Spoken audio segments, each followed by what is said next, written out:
the difference between a beat versus a scene. Maybe in a scene, there's a value shift, but in a beat, there's a change in tactic. That is when we start to kind of look at this. Can we argue that maybe it's not a value shift in the first chapter? It's actually a change in tactic. And there's actually a value shift only in the change of one scene, 2 chapters.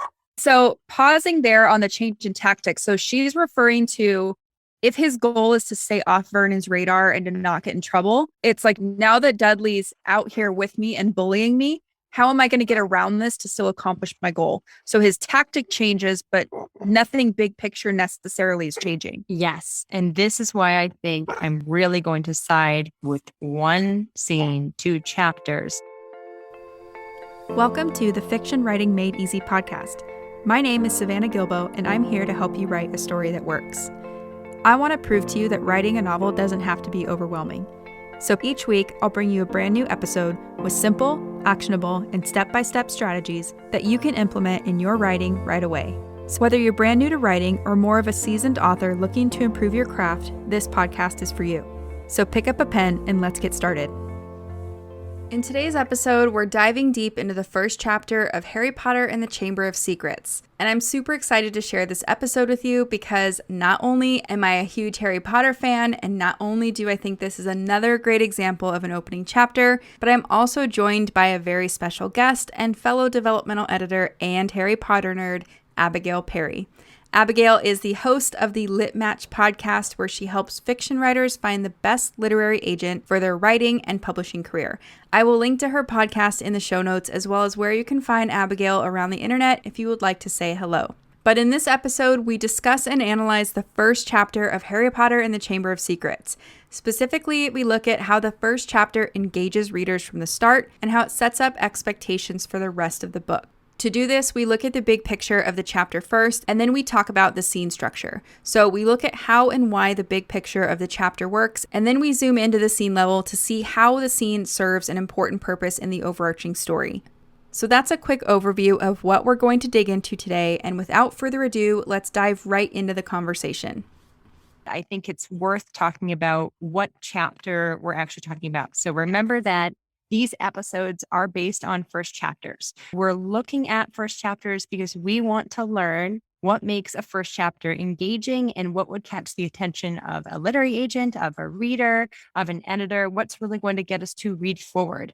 And what's super interesting in particular about Harry Potter and the Chamber of Secrets is that this is the second book in a series. So we've already had the success of Harry Potter and the Sorcerer's Stone, which we talked about in the first Harry Potter first chapter breakdowns that we've been doing. And now we're looking at the second book. Just to kind of reemphasize, we are going to go over the big picture of a story. We will go through the 7 key questions we use to analyze first chapters and assess what makes it interesting and engaging. And Savannah's going to walk us through that first. And then we're going to go into the small picture and look at the actual scene level and how it is working on a fundamental level. I'm going to give you a brief summary for both chapter 1 and chapter 2, even though our discussion will heavily be focused on chapter 1. For chapter 1, this is the worst birthday. And a summary of chapter 1 is Harry Potter endures a miserable 12th birthday at Privet Drive. In the garden, he thinks about his Hogwarts friends who seem to have forgotten him. He also spots 2 giant eyes in a hedge, but Dudley interrupts him before he can investigate the eyes. Dudley taunts Harry, and Harry pretends to do magic. And because he does this, of course, he's punished because he's living with the Dursleys, who despise magic in all forms. And then the second chapter, we're going to get into an event with a beloved character of mine and many Harry Potter fans. This, of course, is the introduction of Dobby. Chapter 2 is called Dobby's Warning. And this is essentially what happens in that chapter. A house elf named Dobby warns Harry not to return to Hogwarts this year. Terrible things are going to happen. And because of this, Harry needs to pry more information out of Dobby, but unfortunately gets none because Dobby is a house elf. And as soon as he gets close to revealing information, he punishes himself, which of course causes noise, to the point where basically Harry chases Dobby down into the kitchen. The Masons are in the living room. And there's, of course, the prized cake that Aunt Petunia has baked. And Dobby essentially warns Harry that he will do something if Harry doesn't promise not to go back to Hogwarts, When Harry refuses to promise that, Dobby levitates the cake, drops it on the Mason's head. Since magic has been used in the Dursley house, it's flagged that underage wizardry has been going on, so Harry's warned. And he eventually gets locked in his bedroom, even to the point of bars on the window. Let's look at the big picture first, and then we'll tackle the small picture and how it's analyzed. Right. And so to do that, we're going to look at the same thing we did last time, which is those 7 questions that Paula Munier gives us in her book, The Writer's Guide to Beginnings, How to Craft Story Openings That Sell. So if you haven't picked up this book yet, it is well worth grabbing. Both Abigail and I love it. And question number 1 is about genre. So Abigail, what kind of story is this based on the first chapter? We have a 12-year-old protagonist, and it's still middle grade fantasy. There is a specific freak out on the Dursleys' part when we mention magic. Harry mentions magic, not even in the sense of actual magic, but he wants Dudley to say, please. Say the magic word. Say the magic word. But the Dursleys freak out, and you kind of get context in the sense that magic is something that the Dursleys absolutely despise in every way. And Harry is kind of like the epitome of what magic is. So it's a huge discussion there, but we don't actually see magic used like we do in the first chapter, the prologue is in Harry Potter and the Sorcerer's Stone. We do see magic used in chapter 2, but we are very aware that magic is a real thing, especially since a lot of backstory is shared here in context of the first book. And we understand what Hogwarts is, and it's kind of a recap. Another really interesting thing that's done here, because I don't think that the amount of backstory that is shared in the first chapter of Harry Potter and the Chambers of Secrets would work as a first chapter of any other book if it wasn't the sequel to the first book in a series. Yes. And something that's interesting about that is I read a lot of adult fantasy series. And I was thinking about this last night. I'm like, okay, so is this an appropriate amount of backstory for any series, whether it's middle grade, young adult, or adult? And then I started thinking, I wonder if we have that kind of learning curve we talked about last time with world building, but also with backstory, where it's like we do need to kind of spell it out maybe a little more because we're in middle grade, whereas something like this may not be the best option for an adult fantasy, even though we need to recap still if it's like book 2 or 3 in a series. So just something interesting to think about. I don't know the right answer to that or the right balance, but this is a good example of when it works, because Abigail and I were talking last night. We're still interested in this, even though there is backstory and exposition. It doesn't slow down the narrative for us or for readers. And one thing about this opening chapter 2 is, how do we know it's an action story? Because we talk about commercial and content genres, right? So what do you think about that? Yeah. And I love that you're asking this question, because this is what had Ben and me spinning a lot while analyzing this. Harry Potter as a series and as a book is, I would argue, an action content genre. The main question we're worried about here is Harry going to survive or not?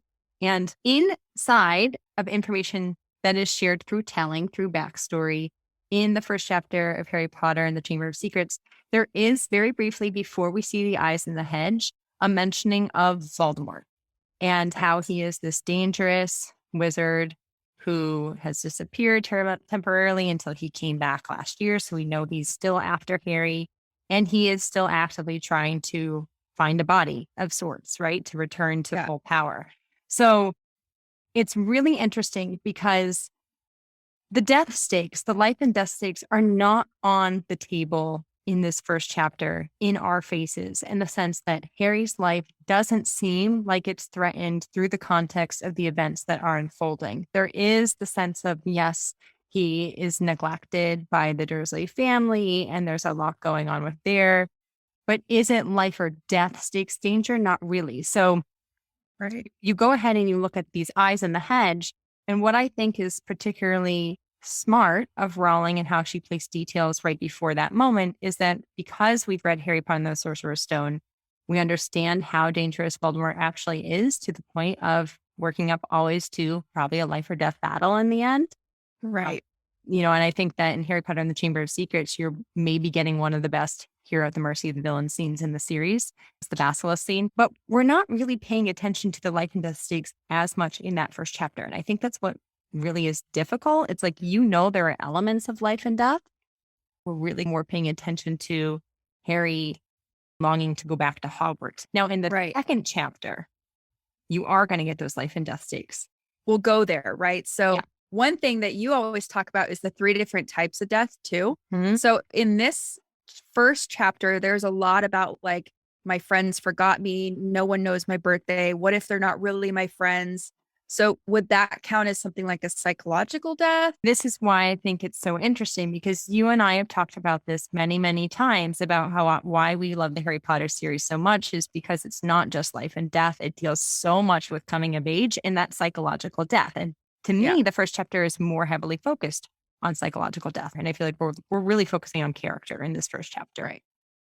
Okay, cool. So I agree with all that. So let's move on to number 2, which is plot. What is the story really about? How do we get a sense of that in this first chapter? Yep. And you kind of did touch on this a little bit because we get that exposition, right? Mm-hmm. That's the big thing. It's like, we know that we're going to go to Hogwarts. So what is the story really about? When we're looking at this first chapter, I think that we're looking at this boy who is really starting to question his identity and kind of where he fits within his world. And then at the same time, like, those stakes are going to get even bigger in chapter 2, where it becomes unraveling of this mystery of the terrible things that are going to happen. So it's tricky because when I look at what is the story really about in the first chapter versus the whole book is really about the opening of the Chamber of Secrets. But a big thing that later happens in the Chamber of Secrets that kind of happens in this first chapter, but isn't fully explored, but gives us a taste of what's going to be something that Harry grapples with internally, is his really fear that he might actually be the heir of Slytherin. Right. Right. And the one cool thing is, like we said earlier, the exposition. It reminds us there's this thing with Voldemort. It reminds us that he tried to kill Harry as a baby and that he's still out there, even though we're not 100% seeing that on the page as it's actually like affecting Harry. We're being reminded of that in that first chapter. And it's interesting because Abigail and I were talking to yesterday. If we took out kind of this whole first chapter and started with something like Dobby being on Harry's bed, that would give us a lot more insight into like what this particular story is about. But because it's within a series, we do need to catch the reader up on what happened in book 1. Right. Especially for a middle grade audience. So, okay. Question number 3, point of view. Who's telling the story? We're in third person limited, sticking close to Harry. I think the first sentence or second sentence feels a little bit more zoomed out, and then it quickly zooms in to Harry's POV, and will be a lot more consistent with third person limited throughout the rest of the story. And there's a few spots I noticed that we do zoom out a little. So like you said, that first or second sentence, I can't remember. Yeah. There's a part where it's like, in fact, Harry was as not normal as it was possible to be. Harry was a wizard. And then later we zoom out when we're told the physical differences between Harry and the Dursleys. So there's a part that's like, the Dursleys are, that's right. Vernon's dark haired, and I think Petunia and Dudley are blonde, and then and they're bigger people. And Harry's very small and scrawny, and so it's interesting because, again, like we talked about last time, we don't really notice this unless you're looking for it. Question number 4 is about character. So who should we care about the most in this opening chapter? Yeah. And Harry, of course, who is ever going to cheer for Team Dursley unless you are, I don't know, Barney on How I Met Your Mother. Like, he's going to cheer for the Dursleys, maybe. And it's speaking of cheering for the Dursleys, I wrote down some of the little humorous things we get about Vernon because this is middle grade. And like we talked about last time, we do want that element of humor. So it's funny because we're setting up Vernon with this humor, but we're also making him a little bit unlikable, or he's like the villain. Yes. Fried egg dangles from his mustache. We compare him to an angry rhino. He spits when he yells. Yes. We get a description of Dudley later that his bottom is so large it droops over the sides of his chair. Just little things. I meant to call those out when we talked about genre. And then question number 5 is about setting. So where and when does the story take place? Mm-hmm. So we know that it is the second year that Harry is going to go to Hogwarts. So when we're looking at setting in place, we know it's his 12th birthday. So we know it's July. We know that he's on summer vacation. We know it's Privet Drive. So we're back in Surrey, London. And I think that overall, we're kind of grounding ourselves with Harry's age. We're moving with the school year, and we get grounded each summer, which is where all the books always start. Yeah. And speaking of that, I had a note too to talk about the construction of each of these books. Like there's reasons story wise why Harry needs to be with the Dursleys, but it's also kind of interesting to think about from the author's perspective. If we were to start our books in this familiar way, not only is it maybe a little easier for us because we're like, here's the format we're working with. We know we're going to drop into Harry's life in the summer. We're going to follow him as he goes to Hogwarts. But also it creates that sense of like, we can drop in as readers and feel like, okay, we're back in Harry Potter. It's the same thing, just different, new year, so it's kind of just interesting to note. Yep. Question number 6 is core emotions. So how should we feel about what's happening next or what's happening in this opening chapter as a reader? Looking at the first chapter, I think that we feel kind of bad and worried for Harry. We feel super bad. We feel super bad. He's super miserable. He's only 12, I mean, not that anyone deserves a miserable birthday, but particularly a 12-year-old feeling that alone as a 12-year-old and basically being bossed around the whole day and then locked in his room. Like, it's bad. He just had the best year of his life too. So like he had the best year, he made friends, he found a place he belonged, and now it's like crickets. One of Harry's strengths is that he's able to build allies that are good allies around him. Yeah.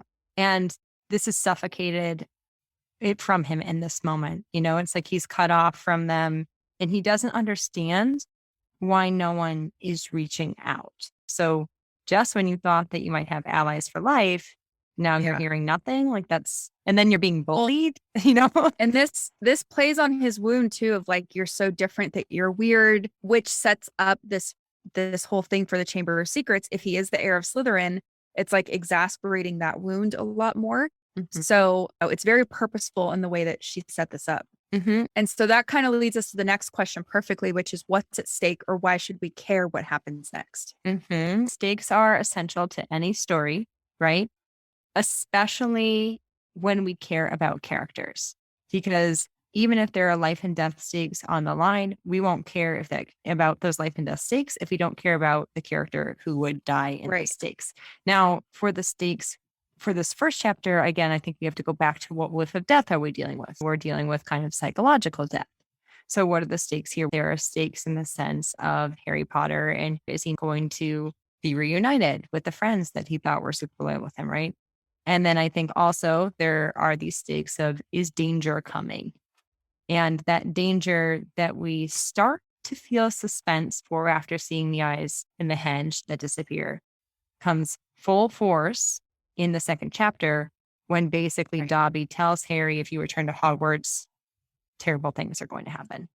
Right. And so what's really cool, we talked about this last time too, is this, depending on which level of analysis you kind of look at the opening chapter for, we have the psychological stakes. We're concerned about Harry as a kid, as a person. We also are reminded about this bigger war with Voldemort. So we care about that too.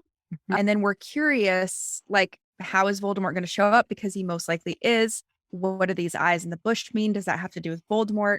So we're kind of playing on both the curiosity and concern on different levels. Yeah, for sure. So those are the 7 questions. And you guys will see why it's interesting to look at the chapter versus the scenes in a second, because we're going to move there. But I think we can agree this is a fun case study of, like, why does this opening chapter full of so much exposition hook us? Yeah. Is it just because it's Harry Potter, or, I don't know. I think we just got to some of that. So, right. No, and I think that's a great question, Savannah, because in most writing instruction, you'd say you can't have that much exposition without losing your readers, which brings us to the scene analysis.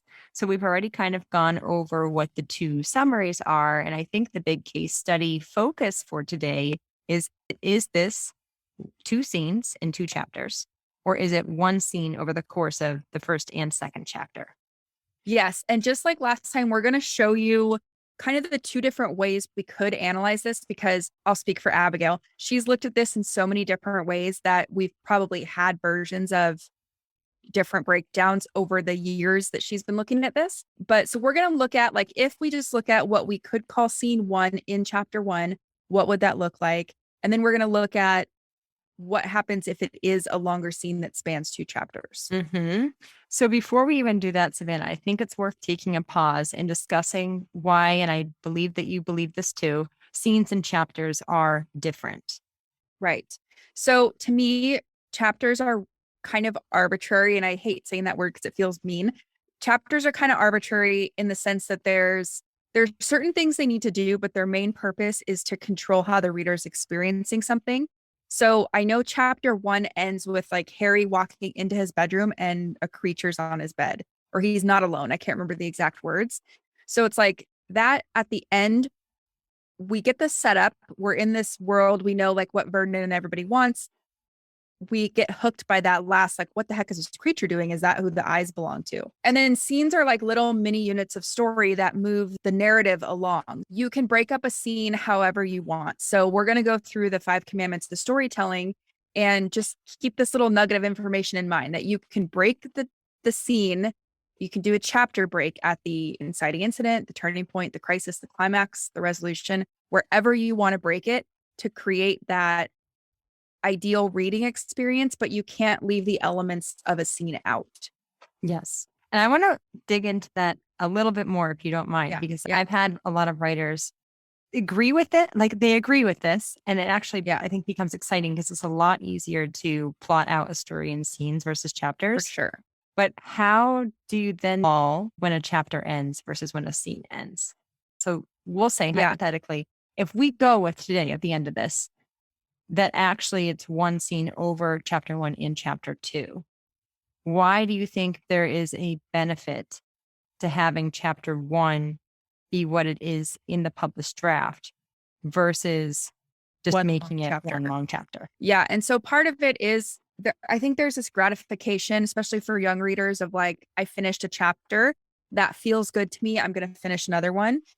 I mean, and also the way that she ends this first chapter, we're on something that's so interesting, right? If we left it as one long chapter, it's going to be over 5,000 words, I think. I don't know the exact number, but it's pretty long. So it's almost like if you introduce a reader to that experience of one 5,000 word chapter right away, that might be a little tough for some middle grade readers to swallow. If you're writing adult fantasy that's like, 800 plus pages long, that's different because adult fantasy readers expect that. They want that. I'll sit in a chapter as an adult fantasy reader as long as you want me to. Just give me the stuff, So it's to control readers' experience, to reward them for finishing the chapter, to entice them to go to the next chapter.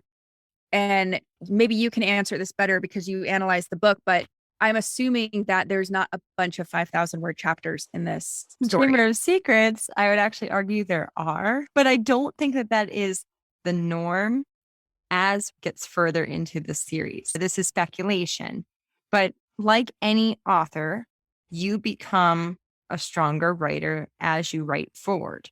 Now, I think that all of the Harry Potter books are masterworks. I think that they're all masterpieces, in my opinion. But I do think that the execution of tightening scenes gets stronger as the series grows. Right. So it's interesting because like this is, I think, what made actually analyzing the earlier books of Harry Potter harder than analyzing the books that are later in the series. Now, of course, like Savannah and I are certified story grid editors. So this is one way of looking at analyzing scenes. It's not the only way of looking at how to analyze scenes. But I think that ultimately I've noticed, at least Chamber of Secrets, there were some chapters that had me spinning and still have me spinning. Like chapter 6 about Gilderoy Lockhart is one of the hardest chapters I have ever analyzed. So I do think that there's more of them in Chamber of Secrets, but I don't think that the main scenes exceed, around 2,500, 3,000 words.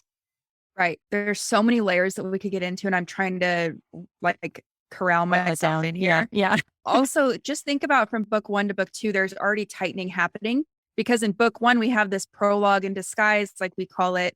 And then we have all these scenes until we get to Hogwarts. We get to Hogwarts a lot quicker in book 2. Some of that is because it's book 2, but also some of it is she's more efficient with what she's doing.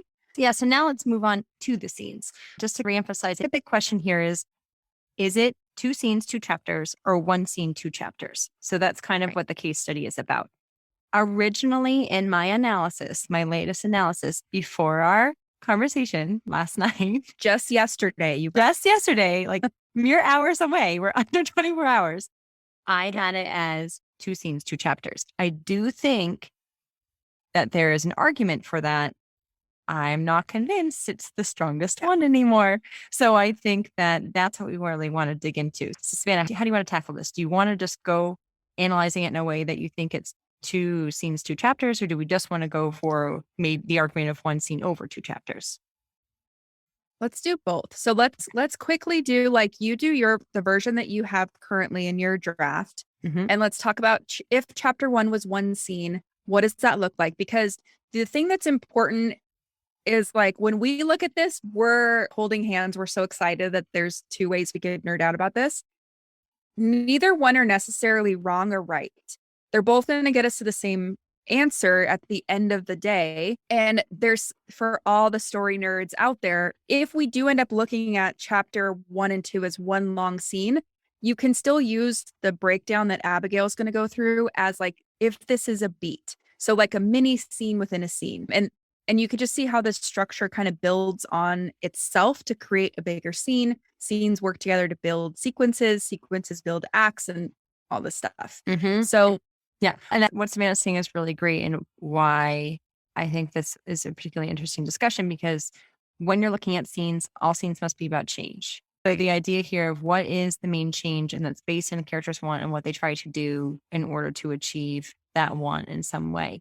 So in the first scene, first chapter, you might see this as a scene, you might see it as a beat, and a beat still has to have the 5 commandments.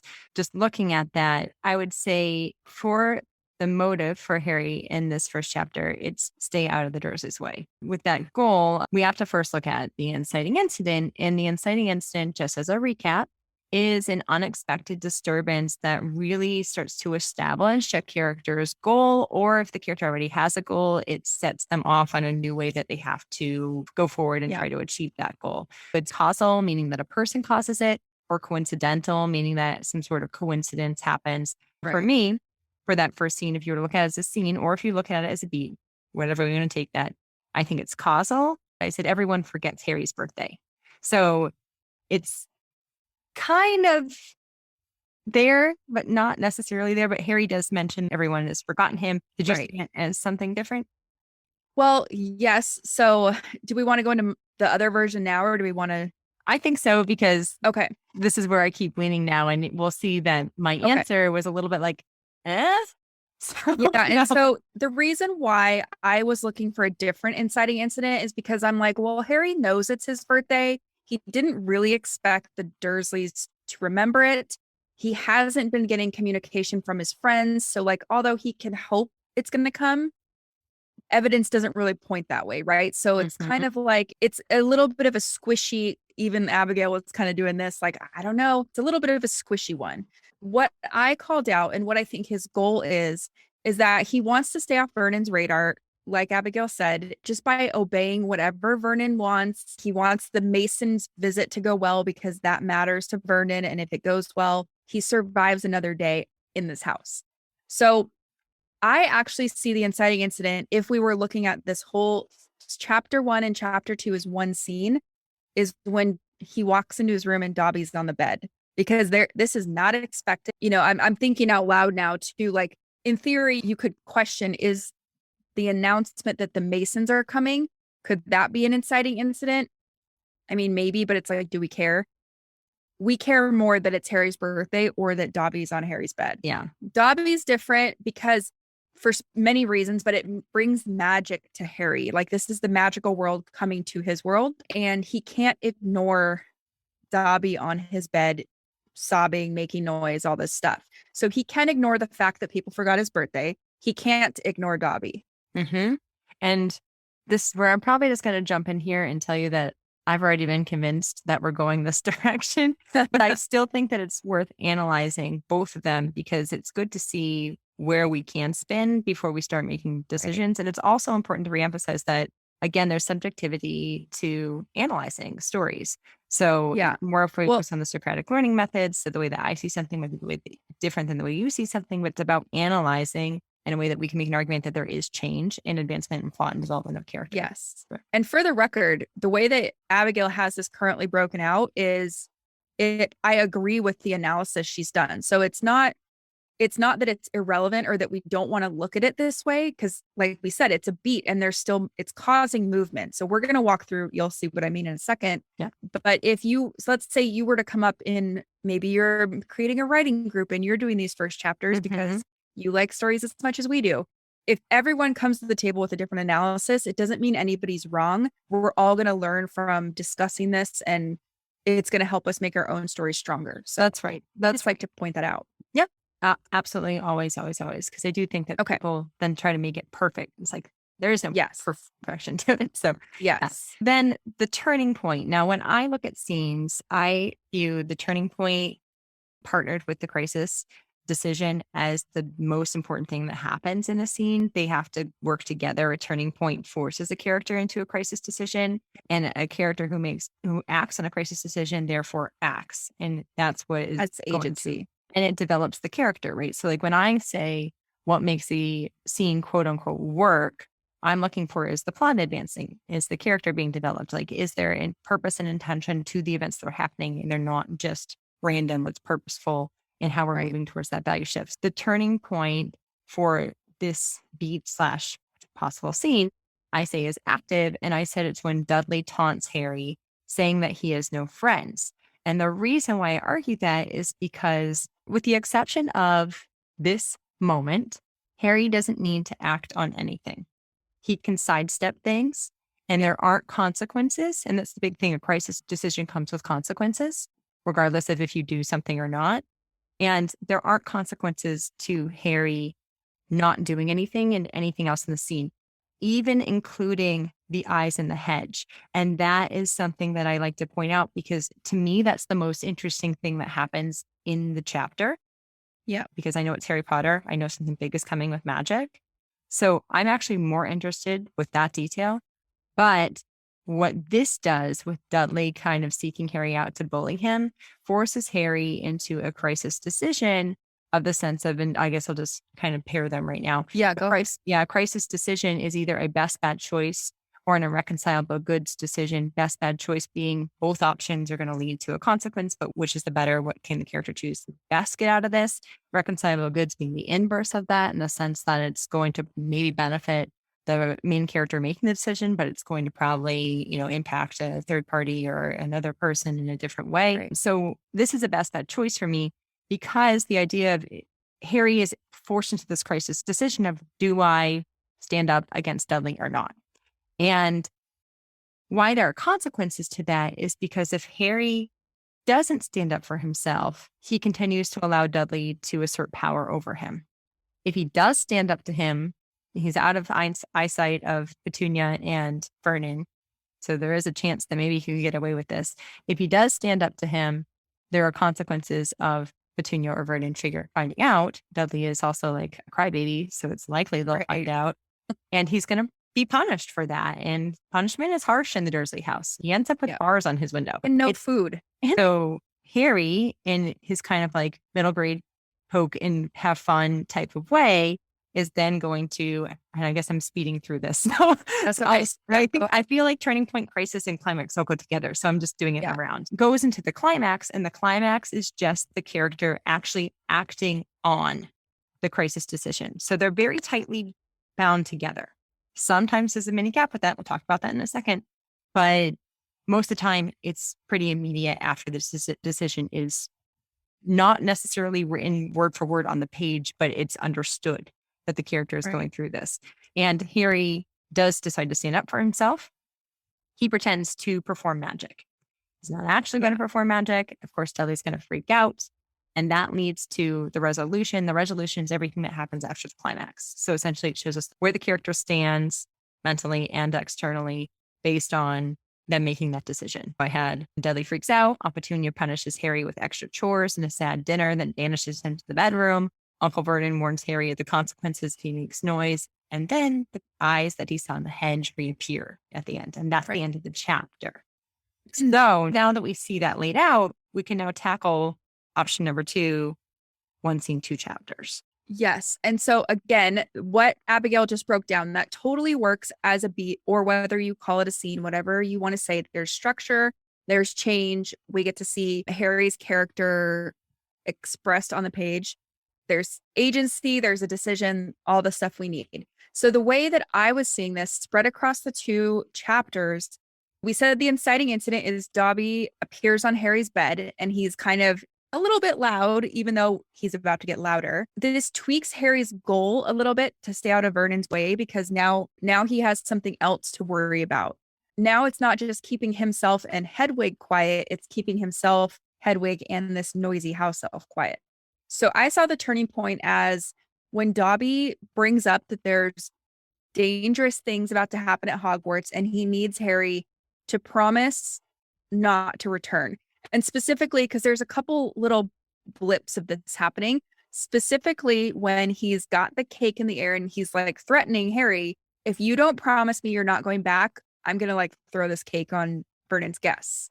At that point, Harry can either stay true to himself and his wishes of returning to Hogwarts and not promise Dobby and risk upsetting Vernon, or he can promise Dobby that he won't go back to Hogwarts and kind of turn his back on everything he wants and stay off Vernon's radar. So to me, I'm like, that's the crisis decision. It relates to the global story because Dobby's telling him, if you go back to Hogwarts, there's danger. So the climax is that Harry refuses to promise. He can't do it because he wants to go back to Hogwarts. And again, this shows what Harry values. He values his friendship. He values his magical education. He wants to go where he belongs. So the resolution that I had was Dobby drops the cake on Mrs. Mason's head and Harry gets into big trouble. He did not accomplish his scene goal, which is to stay out of Vernon's way. And the visit went terrible. So like, not only did he not accomplish it, now he's in big trouble. Mm-hmm. So that's how I saw the scene over the course of the 2 chapters, which means if this is the way we want to analyze it, it's a super long scene. Yep. And maybe we're okay with that because of all the setup we needed to do. And she did it, like we said earlier, in an interesting way. So it's not just like in book 1, here's what you missed. Right. It's told through narrative. So we're a little more accepting of it. Mm-hmm. And I'm going to let you know why I am siding with Savannah after this discussion, because I think that one thing you have to think about is going back to that goal and that originally established in the beginning, which is staying out of Vernon's way. Right. Basically, don't poke the bear. Right. Yeah. Don't poke that rhinoceros. Yeah, the angry rhinoceros. That angry rhinoceros. So this means that we then, because we're thinking that's the one and the 5 commandments are going to unravel whether or not we change, the value shifts, like Savannah just mentioned, speaks more to the action story, speaks more to the global plot. And in the beginning of a story, it's important that we are understanding, why is this relevant? How will this connect? And that then makes me curious, because I think that the 5 commandments in that way works better. It also ties in the inciting incident of the entire story, which interestingly is like a call to adventure in reverse, because basically it's going to hint at what the big thing is going to be. Does Harry essentially fight the basilisk or not? Does he face the heir Slytherin or not?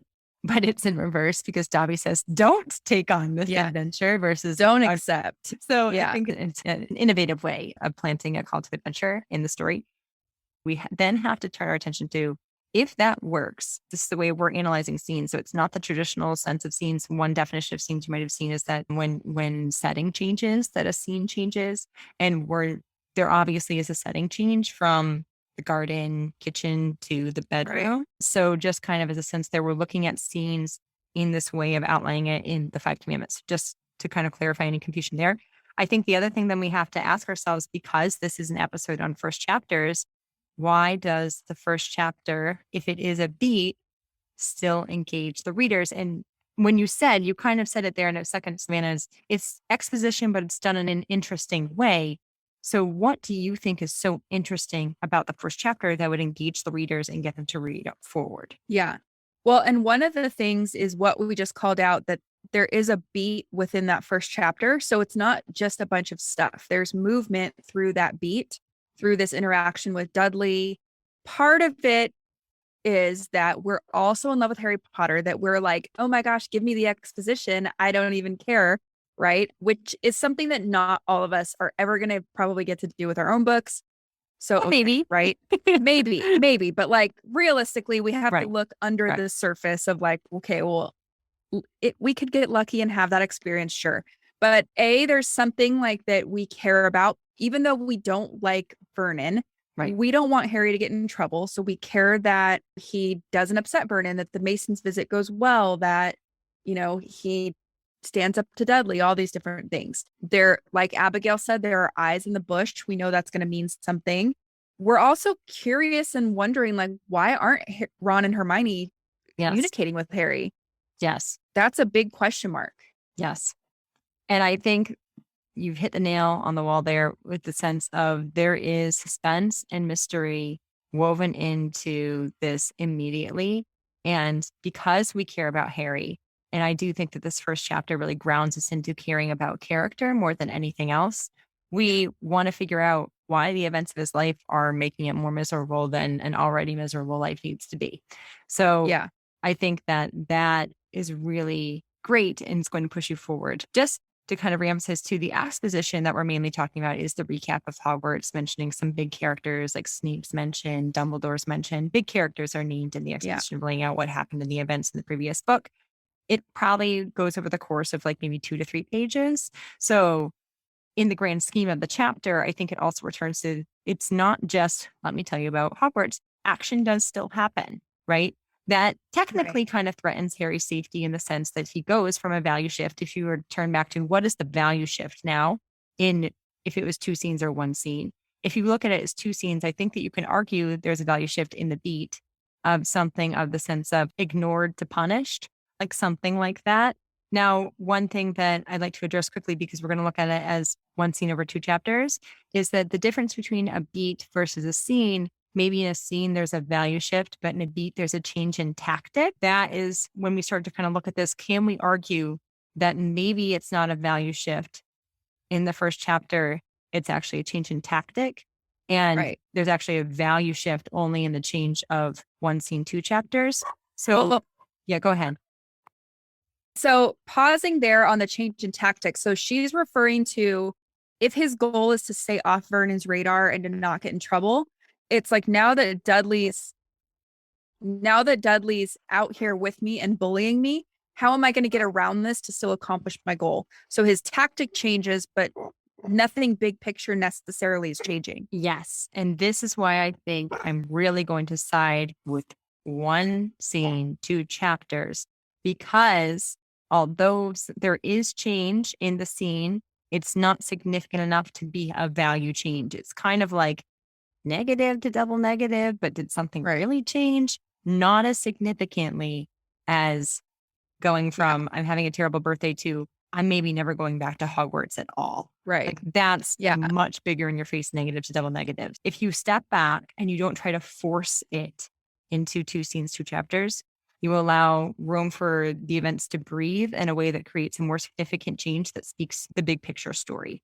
And going back to the 7 questions, like that's the big thing. What is the big picture story?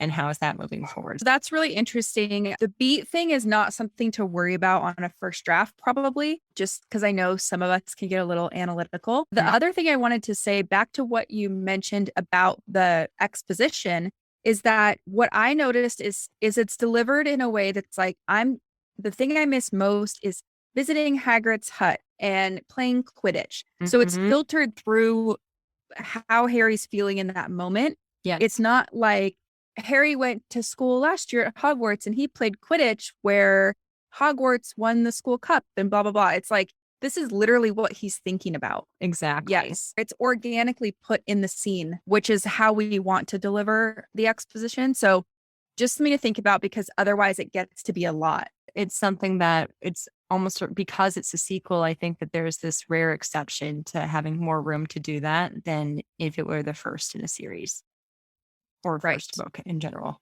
One thing too, I noticed towards the end of, I think it's either in the middle of the 2nd chapter or whatever, but one of the things that also helped me decide or come to the table with, like, I think it's one big scene is that Harry says something like Uncle Vernon might have been able to make this deal if not for the owl. So the owl comes After he's done the magic, right? Yep, And after the cake Dobby's drop. there. Mhm, mhm. Yeah. So Which is different than the movie. So pay attention Right. to the book. That's why I was like Yeah. confused. There is I'm like, no wait. owl in the really. Yeah. Well, I guess there is. It delivers a letter, but yeah. Yeah. And so the fact that he's kind of telling us I'm concerned Uncle Vernon could have made this deal if not for the owl. Yeah. So he's still in that goals mindset that he was in the very beginning. That's a super specific and amazing point that you just made. It's funny because like part of me comes to this and I don't want to disagree with Abigail because I'm like, I know you've already turned in this draft and you've worked so hard on it. But then when we find evidence for stuff like this in a text, both of our like nerd alerts go off and we're like, okay, we can feel really good about this now because there's evidence. Yeah. And I just want to say, I love that you challenged it because that helps me understand something. Sometimes when you spend so much time with something, it makes it easier for you to miss details like that. That's where an editor can be really interesting as they step in because it's fresh to them. And I think we mentioned last time, Abigail's been my editor on Sorcerer's Stone. So we are used to having these conversations where it's like, you know, the only reason I'm saying this is because if you are trying to find a writing buddy, find someone who's going to be more on your team than like, let me point out what you're doing wrong. Yeah. Because that's not what we're doing. We don't do that to each other. And it's like the best, most fun relationship and the best way to analyze stories. Yeah. So I get excited when she sees something I do different too. than me. Yeah. It's like, I'm like, oh, this podcast episode is going to be even better than I thought it was going to be. Yeah. So I think that it's like, it's one of those things that when you get feedback in any way, you should have that trust and support of one another in a way that it's not about power here. It's about helping each other just become better at stories through study. Yeah. And it's funny because even yesterday when I was like, oh, I don't know if you're going to be happy with what I'm saying. And then neither of us are like, let's push pause. Let's wait until we agree. And like, here's how we work through it. Right. Just because we know everyone else is probably doing this in a vacuum. So anyway, the one last thing I had on my notes was I thought it was so cool that Dobby mentions how a house elf can be set free in this opening. Yes. So it's important. Such a throwaway detail, but it becomes that nice mirror image to the very end when Harry does give him a sock. And I just gave myself goosebumps because I love that part in the story. It's set up in just this little throwaway detail. And a lot of times I work with sci-fi fantasy writers and they're like, I don't know how to set up these things. And I'm like, get through like 5 drafts and then come back to your first chapter and plant the things you need. It's never going to be something you think about when you're sitting out to write that first scene. Yeah. Ever. I love that you're saying that. House elves in general, and this is the first introduction to house elves. And I think that house elves in particular are one of the coolest things, how they are implemented into the story and how they speak to bigger messages, as well as essential to plot advancement and character development, are one of the greatest examples that you could look at from implementing big ideas and character and plot into this like one element of story, this one character, right? So we know in Chamber of Secrets, because Dobby creates chaos, that anytime Dobby shows up, he's actually one of the main forces of antagonism for Harry Potter in the Chamber of Secrets.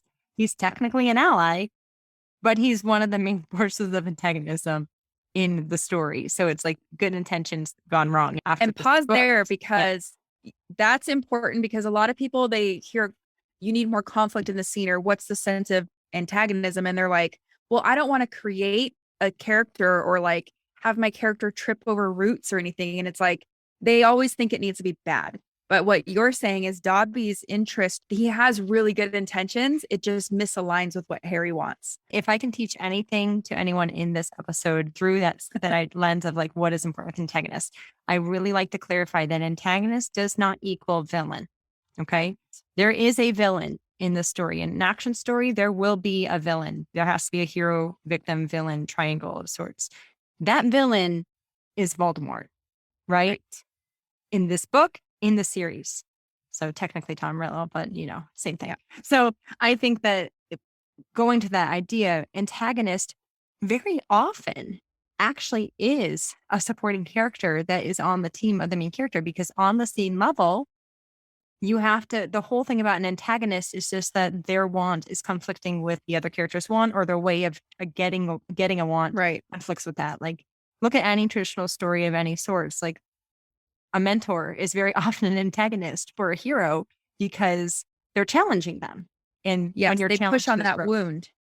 Yeah, and they want the best thing for the character. The most fun example is in a romance where it's like the other lead is the antagonist. Yep. And you wouldn't normally think that because it's like, oh, but they're the love interest. Yeah, they push on the wound and help the character grow. And they just, like, the easy example is they might be fighting for the same job. So that puts them against each other, but they're not a villain. Yep, exactly. Conflict is what makes stories, because conflict is what creates change. So the thing is, all stories need conflict. All scenes need conflict, with the very rare exceptions, maybe like less than 1% scenes that are just exposition. But ultimately, that idea of conflict is going to get the character to change, because until we have conflict, we don't have a reason to change. The other thing I just quickly want to point out, that how fun is this if you think about it from Dobby's perspective, because he faces a crisis too, which to me, when I can identify other characters in the background that are making their own decisions, I'm like, this is a good working scene. Yes. Like, Dobby wants one thing, like you said, he's the antagonist of this scene. Harry wants another thing. When Dobby can't get the promise from Harry, he faces a crisis. Do I leave, or do I try to force him to make a decision and say, I promise? A big thing with that is Dobby worships Harry. Yeah, the point of tears. And he knows, I mean, there's stakes for Dobby too, which makes it more interesting. He could get in trouble with the Malfoys. He could lose Harry. He could upset Harry. There's a ton of he could be seen by the Muggles. That's cool to think about it from different lenses. I always like to point these things out, because if you get stuck writing a scene, you could switch into the antagonist point of view and say, well, what would they do? What's their motivation? And then maybe that'll help you construct the action on the page, which could then help you create the 5 commandments and that movement.